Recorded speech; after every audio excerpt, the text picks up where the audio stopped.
a very experienced journalist in the region here, and now working with Dow Jones and the Wall Street Journal. So please, a very warm welcome to Ms. Leila Hatchoum.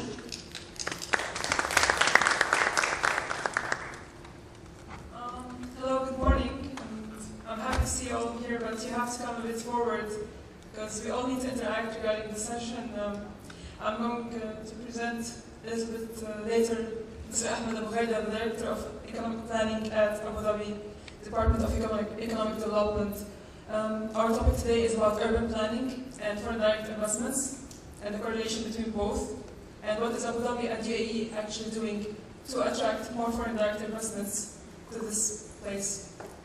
Please welcome Mr. Ahmed Abu Ghaida. He's going to give us a presentation on the matter, and then we'll start the panel. Good morning, everyone.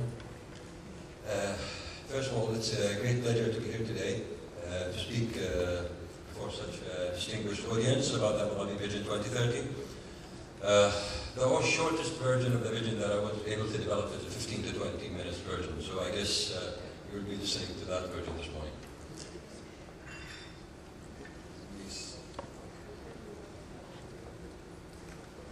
Now, to start with, there's a slight misconception about what the vision is about. And in this slide, you can see the foundation of the Vision 2030. People have tended recently to confuse the Abu Dhabi Economic Vision 2030 with the Abu Dhabi Urban Plan 2030. And these are two sort of like distinct components of the overall Vision 2030. As you see on this slide, the Abu Dhabi Vision 2030 has its foundation in the Abu Dhabi Economic Vision 2030 and the Abu Dhabi 2030 Urban Structure Framework Plan. The Economic Vision 2030 presents a long-term, holistic development agenda for the Emirate and constitutes a key element in an integrated policy and planning framework that takes into consideration the critical needs for long-term as well as medium-term planning. The 2030 Urban Structure Framework Plan form another important element in this policy and planning framework and is designed to ensure that the economic growth that is aspired for in the Economic Vision 2030 results in a clear identity for the Emirate of Abu Dhabi and an improved quality of life for all of its residents. The cornerstone in Abu Dhabi's framework for policy and planning is the government policy agenda. That's a document that was launched by the Abu Dhabi government in the year 2007. The policy agenda basically sets the high-level, long-term guidelines for public policy in the Emirate of Abu Dhabi, with particular emphasis on 4 key areas of public policy, namely economic development, social and human development, infrastructure and environmental sustainability, and government operations.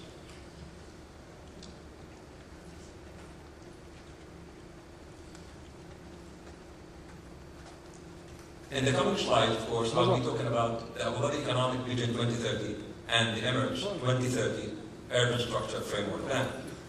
But in order to set the context right, I would like to spend a few minutes providing some key details around the policy agenda of the government of the Emirate of Abu Dhabi.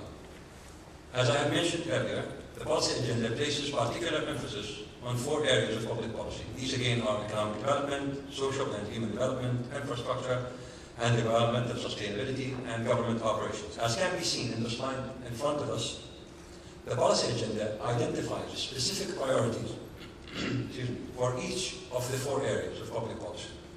For example, in the economic development sphere, which is the most relevant to our topic today, the policy agenda of the government of the Emirate of Abu Dhabi states the following policy priorities. Number 1, to diversify the economic base of the Emirate, i.e. to strategically expand the non-oil industrial sector as a tool to achieve diversification and sustainability. Second, to create high-value employment opportunities, especially for UAE nationals across the 3 different geographic regions within the Emirate.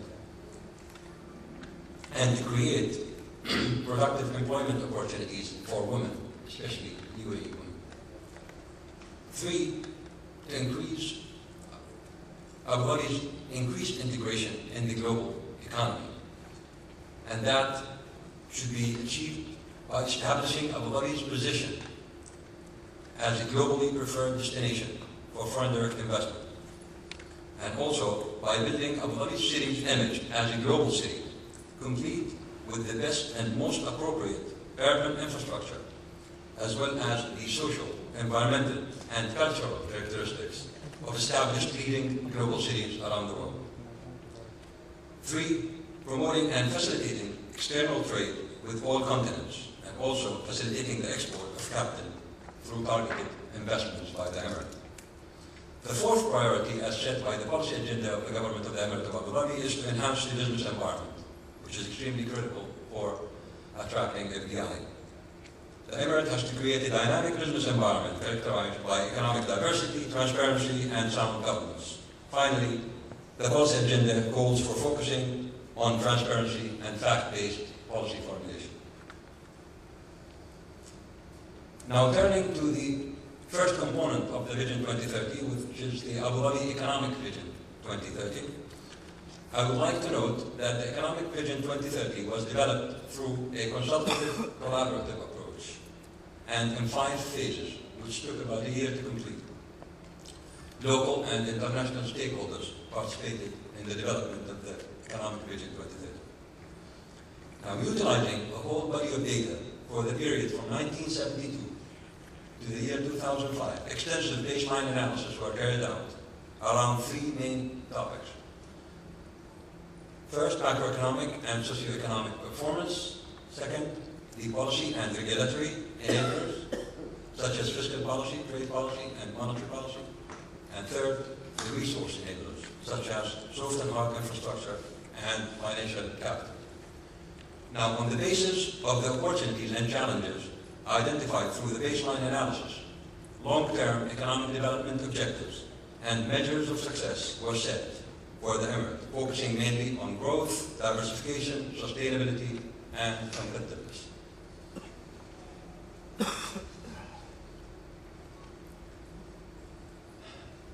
I will now very briefly go over 3 analytical slides, just to provide a feel of the type of baseline analysis that were carried out in the process of developing the Economic Vision 2030, and also of the nature of the economic challenges and opportunities that face the Emirate of Abu Dhabi today.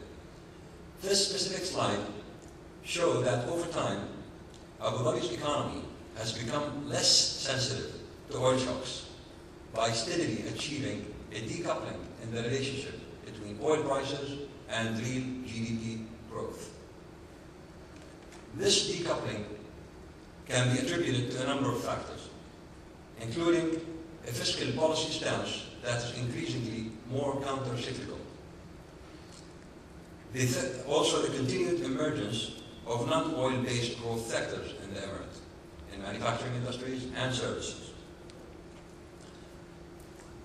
as well as the steadily expanding role of private consumption in driving economic growth in the Emirate, mainly due to increases in the population and also in the incomes and wealth base of Emiratis and expatriate households.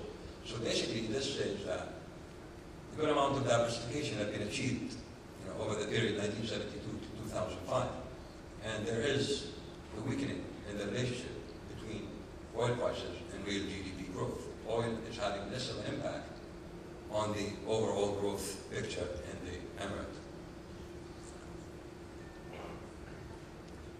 In this slide, we see a revealing comparison between budget performance in Abu Dhabi and Norway. Of course, a very interesting case for Abu Dhabi, being an oil-based, highly diversified transformation economy. As it is clear, see in the upper part, the budget performance over a period of 5 years, without isolating hydrocarbon revenues of both countries, none of them suffer a deficit in their public budget. In the lower part of the diagram, when hydrocarbon revenues are isolated, Abu Dhabi deficit rises to 27.7% of its GDP, whereas the deficit in Norway rises only to 3.1% of the GDP of Norway. That, of course, indicates a strong need for further diversification of public revenues in the Emirate of Abu Dhabi.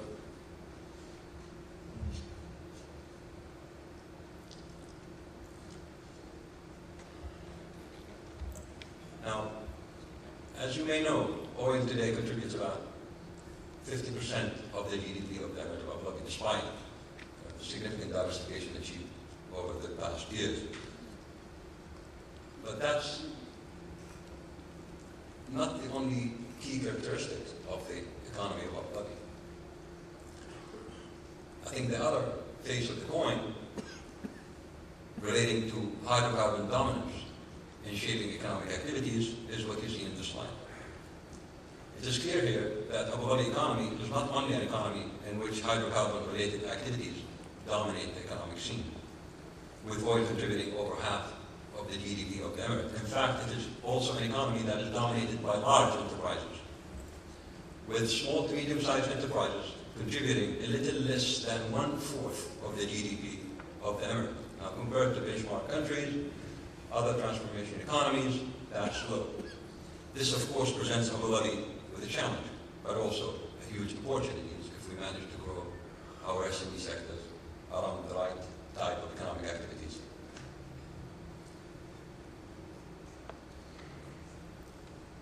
Now, away from baseline analysis, what's the economic vision 2030 about?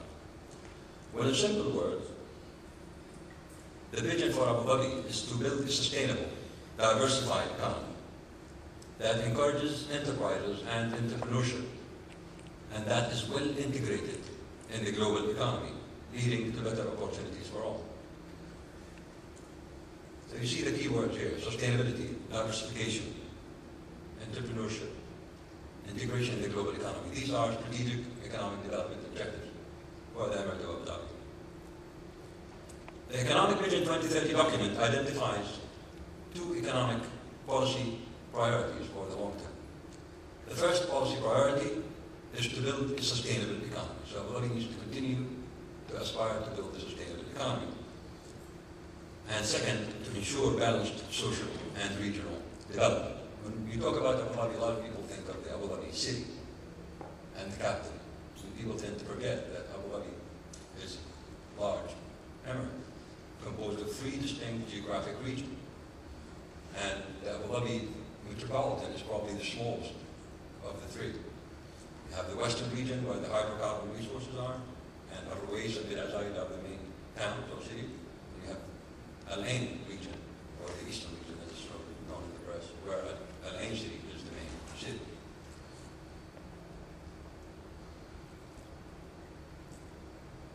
Aside from the 2 economic policy priorities set by the Vision 2030, the Vision also presents 7 areas of economic policy focus. So we know what the long-term economic policy priorities are, but in order to achieve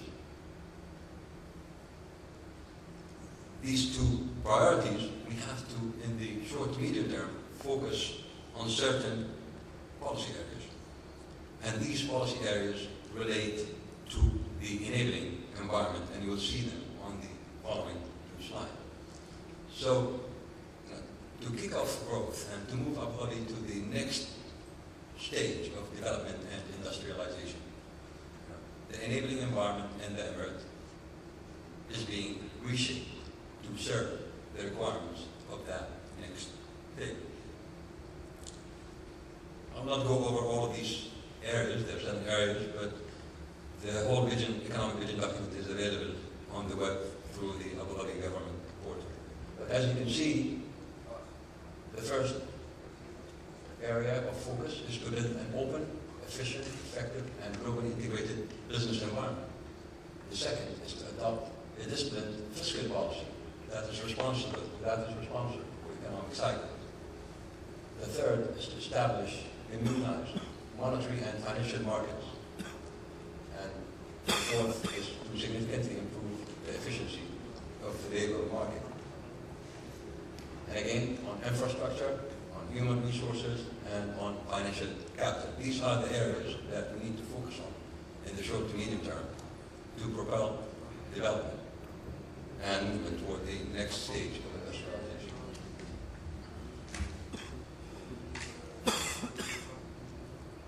Now, furthermore, the Economic Vision 2030 identifies the key engines of growth or non-oil sectors that will lead Abu Dhabi's economy into the future and help bring about the desired transformation. These sectors were assessed on the basis of the ability of the Emirate to achieve sustainable competitive advantage, and also on the basis of their potential GDP contribution and their strategic fit with the Abu Dhabi policy agenda. Now, this is by no means a wish list. This is a list of sectors in which Abu Dhabi today has, in each one of them, at least one major anchor investment. So these are basically sectors in which Abu Dhabi has investments on the ground. As it is illustrated, the focus sectors include renewable energy, with the introduction of a diverse set of renewable technologies that could be rolled out in Abu Dhabi, such as wind energy, solar energy, and nuclear energy. 2, basic metals and manufacturing, with a focus on areas where competitive energy costs or lack of unions are relevant, such as aluminum, and on opportunities for capital-intensive consolidation, such as steel.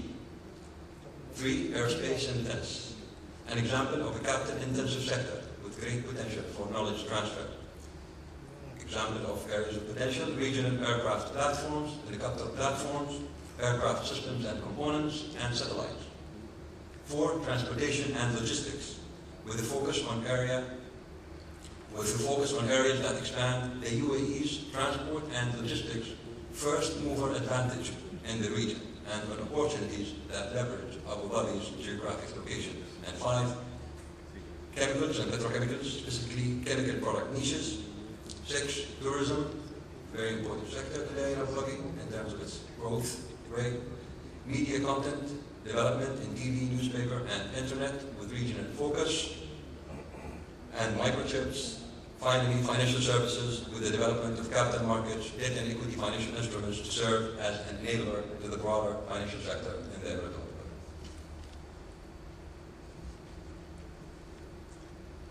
Dhabi. Now, we've talked about the vision in qualitative terms, but what is it that Abu Dhabi is trying to achieve quantitatively? What is the Emirate aiming for in respect to the structure of its economy, the structure of its GDP? What sort of transformation? The figures in front of us show the impact of 6 to 7% annual growth for the economy as a whole, with non-oil activities led by the focus sectors that we discussed on the previous slide, expanding at 8 to 10%. So this is basically one scenario: the overall economy in Abu Dhabi growing at 6 to 7%, and non-oil activities growing at 8 to 10%, led by the focus sector identified earlier. Now, at the time the vision was being developed, oil contribution to GDP stood at 60% of the GDP of the Emirate. Today, of course, it's around 50%. Non-oil activities, of course, then contributed around 40%. Now, if this growth scenario is achieved, 6 to 7% overall, 8 to 10% non-oil activities growing, by 2030, the non-oil economy of Abu Dhabi will quadruple. The overall economy of Abu Dhabi will quadruple. And the share of the non-oil economy will rise to 60%, while the share of oil will drop to 40%. So that is a full turnaround in the GDP structure of the Emirate by 2030. So we move from an economy of 60 oil, 40 non-oil to an economy of 40 oil, 60 non-oil. Now, that's, of course, signals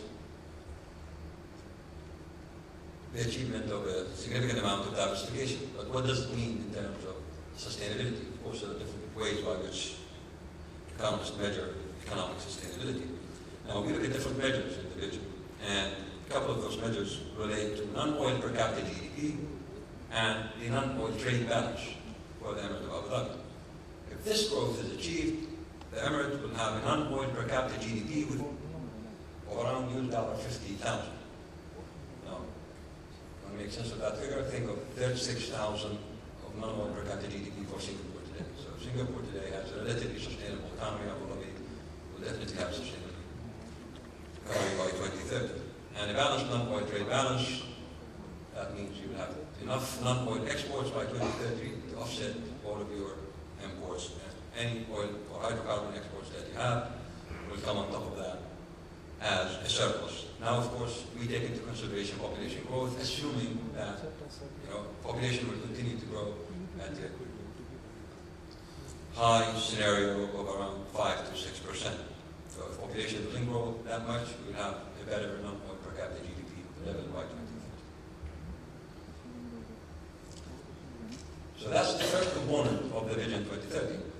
Second component, of course, relates to the urban plan. Of course, nothing happens at the tip of a pen. Everything happens in space, and we need to know how best to organize this space in order to get the best out of the growth that we are likely to achieve.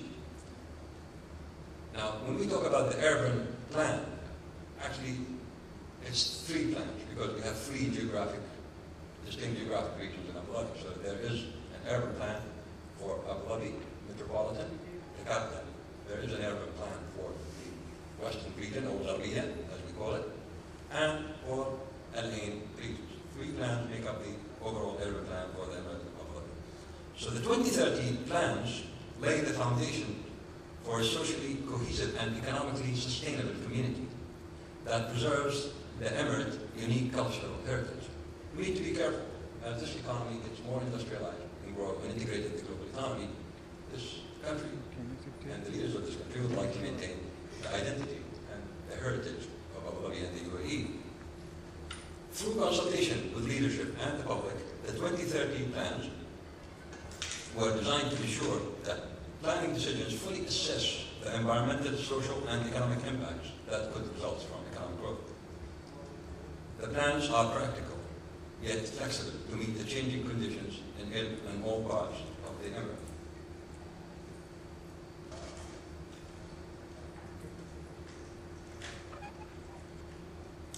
These plans highlight and place particular emphasis on the role of the new capital, the new Abu Dhabi, and its relationship to existing uses on Abu Dhabi Island. And my colleague from the Abu Dhabi Urban Planning Council will join us later on this panel to talk more about the vision for Abu Dhabi as a capital city and as a potential global city.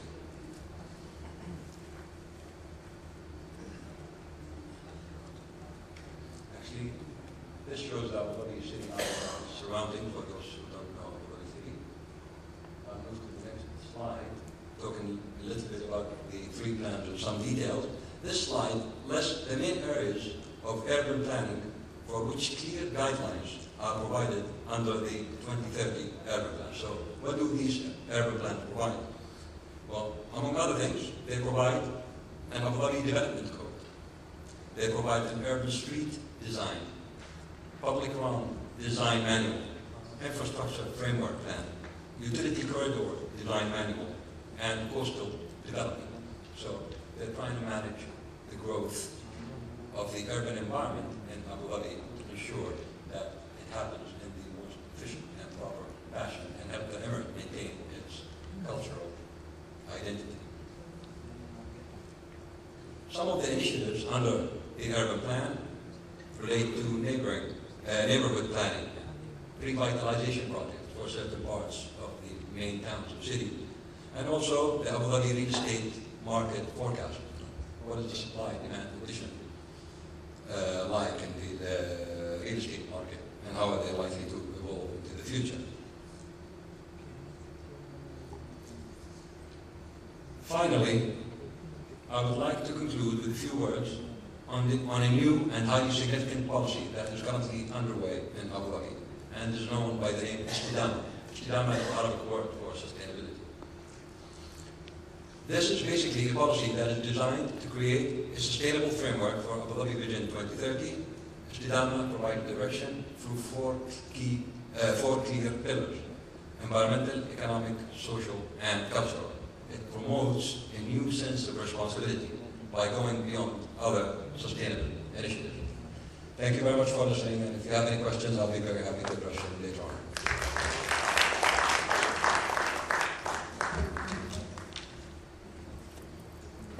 much. That was very helpful. Joining us at the panel to further discuss this matter from the Abu Dhabi Urban Planning Council, Mr. Obi Nansht. He is the Senior Planning Manager, and Mr. Yusuf Al-Ali, and he's the Acting Regional Planning Manager as well. Please welcome them. And you've spoken about Abu Dhabi's 2030 vision, but what actually differentiates Abu Dhabi in particular and UAE in general from other countries to allow all these foreign direct investments to come to this region and to Abu Dhabi as well? Well, after that long speech, I thought you would start with someone else. Anyway, I think there are a number of factors actually that differentiate Abu Dhabi and UAE, and we always try to stress that because a lot of people come to us saying, there's competition between GCC states and between different emirates and all that, and we don't see things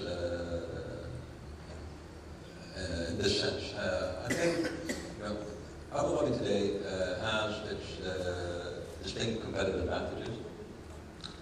There are comparative advantages actually for the Emirate that are being translated into competitive advantages on the ground.